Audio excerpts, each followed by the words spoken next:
Kasus tragedi kemanusiaan KM50, hingga hari ini masih menyisakan banyak pertanyaan. Upaya all out untuk menutupi peristiwa, dan motif sesungguhnya dari peristiwa pembantaian 6 pengawal HRS, dilakukan mulai dari awal, hingga akhirnya dengan pamungkas vonis onslaught dari PN Jakarta Selatan. Pada awal peristiwa, dibangun opini dan propaganda melalui rekayasa case building peristiwa tembak-menembak. Propaganda skenario tembak-menembak ini melibatkan langsung Satgas Merah Putih yang dipimpin oleh Sambo. Supaya skenario tersebut berjalan lancar, Hendra Kurniawan, yang akhirnya jadi terpidana kasus pembunuhan ajudan Sambo, sampai ikut serta dalam konferensi pers, walau itu bukan tupoksinya selaku pejabat divisi Propam Polri. Bahkan Edi Mulyadi yang mencoba untuk membongkar abis skenario palsu tembak-menembak tersebut, akhirnya dikriminalisasi melalui rekayasa kasus lain. Lalu Sambo selaku Ketua Satgas Merah Putih sekaligus Kepala Divisi Propam, berupaya menggunakan template skenario rekayasa tembak-menembak tersebut ketika dia membunuh ajudannya sendiri. Namun, kali ini sayang seribu sayang, skenario palsu tembak-menembak dalam peristiwa Duren 3 tidak berhasil. Fakta peristiwa yang sesungguhnya akhirnya terbongkar, karena pihak keluarga korban, melalui advokat Kamarudin Simanjuntak melalui counter legal opini akhirnya mendapat dukungan media mainstream untuk membongkar peristiwa sesungguhnya. Dan saat ini, kita lihat, Kamarudin juga menjadi korban dari modus rekayasa perkara melalui skenario palsu, yaitu dengan dijadikannya Kamarudin sebagai tersangka dalam peristiwa berbeda. Yaitu, sangkaan yang dipaksakan dengan menggunakan Undang-Undang ITE dan berita bohong. Pasal-pasal tersebut sering digunakan untuk membungkam kebebasan berpendapat, yang juga menimpa Edi Mulyadi, Rocky Gerung, Refli Harun. Kita tinggal tunggu, apakah modus merekayasa kasus atau perkara yang sedang disiapkan untuk menjerat RG dan Kamarudin ini akan berjalan mulus sebagaimana mereka merekayasa kasus Edi Mulyadi, HRS, Syahganda, Jumhur dan yang lainnya. Sebab pola operasi merekayasa, memutar balik fakta dan menjerat oposan sudah menjadi SOP. Tinggal target operasinya ditentukan lalu semua elemen mereka kondisikan, bahkan hingga ke masyarakat yang tidak mengerti apa-apa mereka libatkan seolah-olah mereka mendapat dukungan publik. Lalu ada peristiwa menarik yang baru saja terjadi dalam kaitan penangkapan teroris pegawai KAI. Opini dan propaganda sudah dimainkan, dibangun opini dan propaganda bahwa ada penumpukan senjata oleh tersangka teroris tersebut. Dan akan dimainkan skenario, ada 3 oknum polisi, yang terlibat dalam jual beli senjata, dengan tersangka yang ditangkap. Namun, setelah skenario oknum polisi terlibat terorisme ini baru mulai dimainkan, dilalah, terjadi perubahan skenario.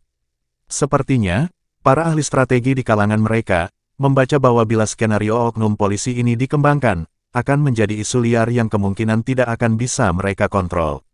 Lalu diubahlah skenario bombastis tersebut.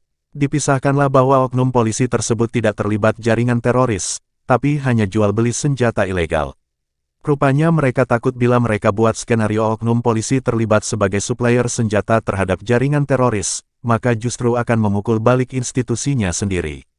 Publik tentu akan berpersepsi, bahwa ternyata justru, oknum-oknum polisi, yang menjadi biang kerok terorisme. Bila kita mundur ke belakang sedikit, sebenarnya, keterlibatan oknum polisi dalam aksi terorisme sebagai penyuplai senjata dan sebagai perencana aksi terorisme, memang pernah terjadi, yaitu dalam peristiwa latihan perang di Jalin Janto Aceh Besar. Oknum yang menyuplai dan menjadi inisiator aksi tersebut jelas, oknum polisi, dan sudah dihukum pidana. Dan saat ini, aktif sebagai juru kampanye, alias duta anti-teror. Tentu kita paham, peran sebagai penyedia senjata, inisiator aksi dan saat ini sebagai jurkam dan duta anti-teror, adalah satu garis lurus dalam sebuah operasi intelijen. Lalu kita juga sempat dikejutkan dengan peristiwa polisi tembak polisi yang terjadi di asrama Brimob Cikeas. Dan muncul pemberitaan di media massa bahwa anggota Densus yang ditembak oleh anggota Densus lainnya, karena korban menolak untuk terlibat dalam jual beli senjata yang dilakukan oleh anggota Densus pelaku penembakan. Lalu berita tersebut hilang lenyap di telan bumi, setelah ahli rekayasa opini dan propaganda menyatakan bahwa peristiwa di asrama Brimob Cikeas tersebut adalah hanya semata kelalaian dan kecelakaan.